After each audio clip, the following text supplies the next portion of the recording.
Hi hello ನಮಸ್ಕಾರ. ನನ್ನ ಸಾಯಿ ಭಕ್ತ ವೃಂದಕ್ಕೆ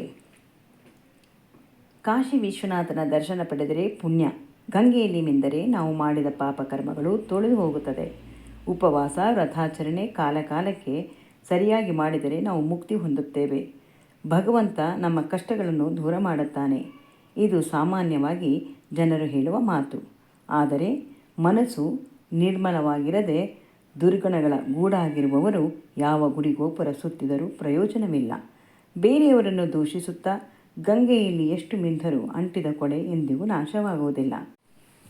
ನಾವು ಇನ್ನೊಬ್ಬರಿಗೆ ಕೇಡು ಬಗೆಯದೆ ಶುದ್ಧ ಮನಸ್ಸಿಂದ ಇದ್ದ ಜಾಗದಲ್ಲೇ ಧ್ಯಾನಿಸಿದರೆ ಸಾಕು, ಭಗವಂತನ ಕೃಪೆಗೆ ನಾವು ಒಳಪಡುತ್ತೇವೆ. ಪ್ರತಿ ಜೀವಿಯಲ್ಲೂ ಪವಿತ್ರವಾದ ಆತ್ಮವಿದೆ. ಅವನು ಹೇಳಿದಂತೆ ನಾವು ನಡೆದುಕೊಳ್ಳುತ್ತೇವೆ. ಆತ್ಮ ಪರಮಾತ್ಮನಲ್ಲಿ ಒಂದಾಗಬೇಕು. ನಿರಾಕಾರನಾಗಿ ಸರ್ವಶಕ್ತನಾಗಿ ಮತ್ತು ಕರುಣಾಳಾಗಿ ಅವನೇ ಎಲ್ಲರಿಗೂ ತಂದೆ ತಾಯಿ ಬಂಧು ಬಳಗ ಎಲ್ಲ ಜಗತ್ತಿಗೆ ಒಡೆಯನಾಗಿ ಜವಾಬ್ದಾರಿಯನ್ನು ಹೊತ್ತಿರುವ ಅವನು ನಮ್ಮ ಜೀವನದ ಹೊರೆಯನ್ನು ಹೊತ್ತಿದ್ದಾನೆ. ನಾವು ನಿಸ್ವಾರ್ಥ ಭಾವದಿಂದ ನಡೆದುಕೊಳ್ಳುವಂತೆ ಕಲಿಸಿ ನಿನ್ನ ಸಾಕ್ಷಾತ್ಕಾರ ನಮಗೆ ಸಿಗುವಂತೆ ಮಾಡು ಎಂದು ಹೃದಯವನ್ನು ಆತ್ಮಕ್ಕೆ ನಿವೇದಿಸಿಕೊಂಡರೆ ಸಾಕು, ಆತ್ಮವನ್ನು ಮೂಲ ದೇವರಾಗಿ ಕಾಣುವಂಥ ಶಕ್ತಿಯನ್ನು ನಮಗೆ ನೀಡುತ್ತಾನೆ. ಸರ್ವಜ್ಞನಾಗಿ ನಿತ್ಯಾನಂದನಾಗಿ ಕಾಣುವ ಅವನು ನಮ್ಮ ಜೀವನವನ್ನು ಆನಂದದಾಯಕವಾಗಿರುವಂತೆ ಮಾಡಲಿ. ಸುಜಾತ ಎನ್ನುವ ಗೃಹಿಣಿಯೊಬ್ಬರು ಭಾವನನ್ನು ಚಿಕ್ಕ ವಯಸ್ಸಿನಿಂದಲೂ ಪೂಜಿಸಿಕೊಂಡು ಬರುತ್ತಿದ್ದವರು. ಮದುವೆಯಾಗಿ ಅತ್ತೆ ಮನೆ ಸೇರಿದ ಮೇಲೆ ಅವರ ಭಕ್ತಿ ಇಮ್ಮಡಿಯಾಯಿತು. ಕಾರಣವೇನೆಂದರೆ ಅವರ ಮಾವ ಶ್ರೀ ಶಿರ್ಡಿ ಸಾಯಿಬಾಬಾನಲ್ಲಿ ಎಲ್ಲ ಹೆಸರಿನ ದೇವರನ್ನು ಕಾಣುವಂಥವರಾಗಿದ್ದರು. ಆದರೆ ಎಂದು ಅವರು ಶಿರಡಿಗೆ ಹೋಗಿರಲಿಲ್ಲ. ನನ್ನಲ್ಲೇ ನನ್ನ ಪರಮಾತ್ಮನನ್ನು ಕಾಣಬಲ್ಲೆ, ಅದಕ್ಕಾಗಿ ಶಿರಡಿಗೆ ಹೋಗಲೇಬೇಕೆಂದೇನೂ ಇಲ್ಲ ಎಂದು ಭಾವಿಸಿದರು. ಇವತ್ತು ಮಾವ ಇಲ್ಲ, ಆದರೆ ಅವರು ಹಾಕಿಕೊಟ್ಟ ಭಕ್ತಿ ಮಾರ್ಗದಲ್ಲೇ ಇವರ ಕುಟುಂಬ ಅನುಸರಿಸಿಕೊಂಡು ಬಂದಿದೆ.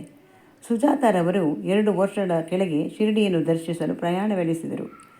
ಸರತಿ ಸಾಲಿನಲ್ಲಿ ನಿಂತು ಬಾಬನ ದರ್ಶನ ಪಡೆದು ಹೊರಗೆ ಬರುವಾಗ ಇವರಿಗೆ ಧೂಪವನ್ನು ಕೊಂಡು ತರುವುದು ಮರೆತಿದ್ದಾರೆ. ಹೊರಗಡೆ ಹೋಗಿ ಕೊಂಡು ತಂದರೆ ಮತ್ತೆ ದೊಡ್ಡದಾದ ಸರತಿ ಸಾಲಿನಲ್ಲಿ ನಿಂತು ಬರಬೇಕು. 5 ತಿಂಗಳ ಮೊಮ್ಮಗು ಬೇರೆ ಜೊತೆಯಲ್ಲಿತ್ತು. ಮರೆತು ಬಂದು ತಪ್ಪು ಮಾಡಿದೆ ಎಂದು ಪಶ್ಚಾತ್ತಾಪ ಪಟ್ಟರು. ಅಷ್ಟರಲ್ಲಿ ಒಬ್ಬ ಬಾಲಕ ಇವರ ಬಳಿ ಬಂದು ಧೂಪ ಕೊಂಡುಕೊಳ್ಳಿ ಎಂದನಂತೆ. ಮನಸ್ಸಿನಲ್ಲಿದ್ದುದನ್ನು ತಿಳಿದುಕೊಳ್ಳಲು ಶಕ್ತನಾಗಿರುವುದು ಬಾಬಾರವರೊಬ್ಬರಿಗೆ. ಸರ್ವಜ್ಞನಾಗಿರುವ ಅವರಿಗೆ ಭಕ್ತರ ಅಭಿಷ್ಟಗಳನ್ನು ಅರ್ಥ ಮಾಡಿಕೊಂಡು ತಕ್ಷಣವೇ ಕಾರ್ಯರೂಪಕ್ಕೆ ತರುತ್ತಾರೆ. ಧೂಪ ಹಚ್ಚಿ ಬಂದ ಅವರಿಗೆ ಮತ್ತೊಂದು ಅನುಭವ ತಂದುಕೊಟ್ಟಿದೆ. ಬಾಬನ ಹಾಗೆ ಇದ್ದ ಮಧ್ಯ ವಯಸ್ಸಿನ ವ್ಯಕ್ತಿಯೊಬ್ಬರು ತನ್ನ ಬಳಿ ಕೈ ನೀಡಿದವರಿಗೆಲ್ಲ ತಮ್ಮ ಜೋಳಿಗೆಯಿಂದ ಏನೋ ತೆಗೆದುಕೊಡುತ್ತಿರುವುದು ಅವರ ಕಣ್ಣಿಗೆ ಬಿದ್ದಿದೆ. ಸುಜಾತ ತನ್ನ ಗಂಡನೊಡಗೂಡಿ ಅಪರಿಚಿತ ವ್ಯಕ್ತಿಯ ಮುಂದೆ ಕೈ ಚಾಚಿದರಂತೆ. ಜೋಳಿಗೆಯಿಂದ ನವಧಾನ್ಯವನ್ನು ಮತ್ತು 1 ಕಾಲು ರೂಪಾಯಿಯನ್ನು ಇವರಿಗೆ ಕೊಟ್ಟರಂತೆ. ನಂತರ ಕೈಚಾಚಿದ ಇವರ ಗಂಡನಿಗೆ 3 ಧಾನ್ಯವನ್ನು ಕೊಟ್ಟರಂತೆ. ನವರಸೆಗಳ ಪ್ರತೀಕ ಇದು. ಅವತಾರ ರೂಪಿ ಶ್ರೀ ಶಿರ್ಡಿ ಸಾಯಿಬಾಬಾ ವಿಶಿಷ್ಟವಾದ ಅನುಭವವನ್ನು ನೀಡುತ್ತಾ ವಿಭಿನ್ನ ರೀತಿಯಲ್ಲಿ ತನ್ನಿರುವನ್ನು ತೋರಿಸಿಕೊಂಡಿರುವ ಮಹಾಮಹಿಮ. ಅಂಥವರ ಕಥೆಯನ್ನು ಕೇಳುವ ನಾವೇ ಧನ್ಯರು. ಮತ್ತೊಬ್ಬರ ಅನುಭವದ ಕಥೆಯನ್ನು ತಿಳಿಸುತ್ತೇನೆ. ಬಾಬಾ ಅವರು ಸಮಾಧಿಯಾಗಿ ಹಲವು ವರ್ಷಗಳು ಕಳೆದಿದ್ದರೂ ಅವರು ಜನಗಳಿಗೆ ಅನುಭವಗಳ ಮೂಲಕ ನಿತ್ಯ ಸ್ವರೂಪಿಯಾಗಿ ಕಂಡಿದ್ದಾರೆ. ಉದಿಯ ಸ್ವೀಕಾರದಿಂದ ಭೌತಿಕವಾಗಿ ಮತ್ತು ಮಾನಸಿಕವಾಗಿ ಬಳಲುತ್ತಿದ್ದವರಿಗೆ ಪರಮ ಔಷಧವಾಗಿ ಕಂಡುಬಂದಿದೆ. ಆಧ್ಯಾತ್ಮಿಕ ಸ್ವರೂಪಿಯಾಗಿ ಕಂಡುಕೊಂಡಿರುವುದಕ್ಕೆ ಇದೇ ಸಾಕ್ಷಿ. ಭಾನುಮತಿ ಮತ್ತು ಶೇಷಗಿರಿ ರಾವ್ರವರ ಮಗಳು ಸ್ಮಿತಾ ಮದುವೆಯಾದ ಮೇಲೆ ಅಮೆರಿಕಾದಲ್ಲಿ ವಾಸಿಸುತ್ತಿದ್ದಾಳೆ. ಮದುವೆಯಾಗಿ 7 ವರ್ಷವಾದರೂ ತಾಯಿಯಾಗುವ ಭಾಗ್ಯ ಸಿಕ್ಕಿರಲಿಲ್ಲ. ಅಮೆರಿಕಾದಲ್ಲಿದ್ದ ಪ್ರಸಿದ್ಧ ವೈದ್ಯರ ಬಳಿ ತಪಾಸಣೆ ಮಾಡಿಸಿದರೂ ಪ್ರಯೋಜನವಾಗಲಿಲ್ಲ. ಕೆಲವು ಸಲ ಗರ್ಭ ಧರಿಸಿದರೂ ಮಗು ಭೂಮಿಗೆ ಬರುವುದಕ್ಕೆ ಮುಂಚೆಯೇ ಸಾವನ್ನು ಅಪ್ಪುತ್ತಿದ್ದವು.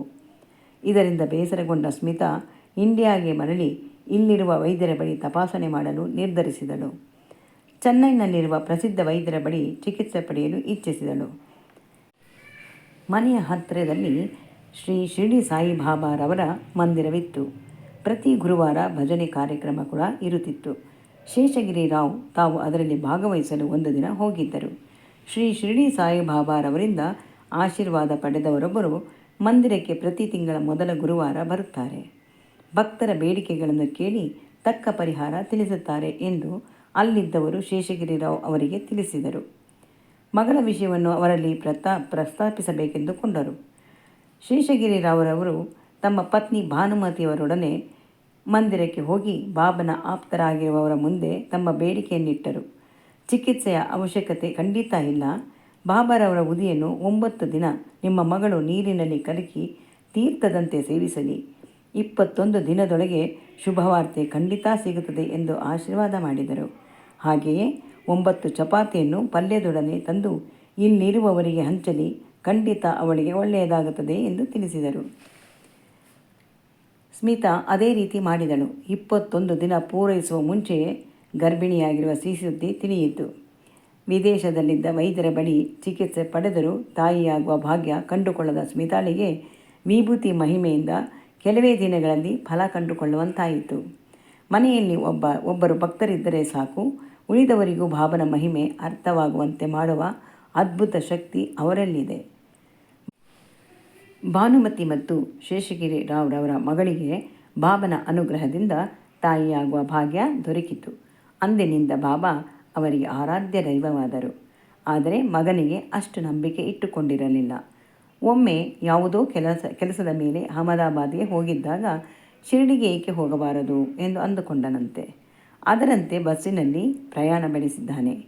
ಇವನ ಪಕ್ಕದಲ್ಲಿ ಕುಳಿತ ವ್ಯಕ್ತಿಯೊಬ್ಬರು ಇವನೊಡನೆ ಮಾತಿಗೆ ಆರಂಭಿಸಿ ಎಲ್ಲಿಗೆ ಹೊರಟಿರುವುದು ಎಂದು ಸಹಜವಾಗಿ ಪ್ರಶ್ನಿಸಿದ್ದಾರೆ.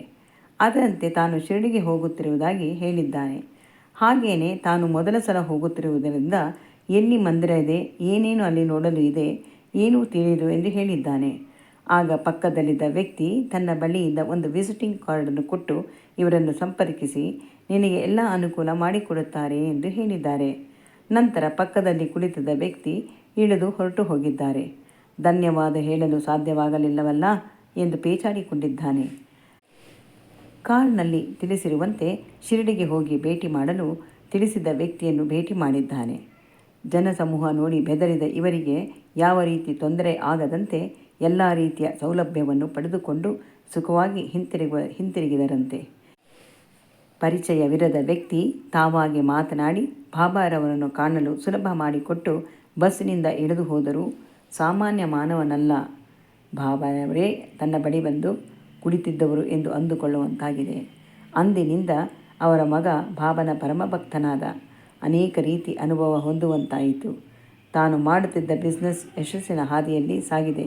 ಸುಖ ನೆಮ್ಮದಿ ಎಲ್ಲವನ್ನು ಕಂಡುಕೊಂಡಿರುವ ಅವರಿಗೆ ಬಾಬಾನ ಕೃಪೆಯಿಂದಲೇ ಎಂದು ಭಾವಿಸಿದ್ದಾರೆ. ಭಕ್ತರು ಶ್ರೀ ಶಿರಡಿ ಸಾಯಿ ಬಾಬಾರವರಲ್ಲಿ ನಂಬಿಕೆ ಇಟ್ಟುಕೊಳ್ಳಬೇಕು.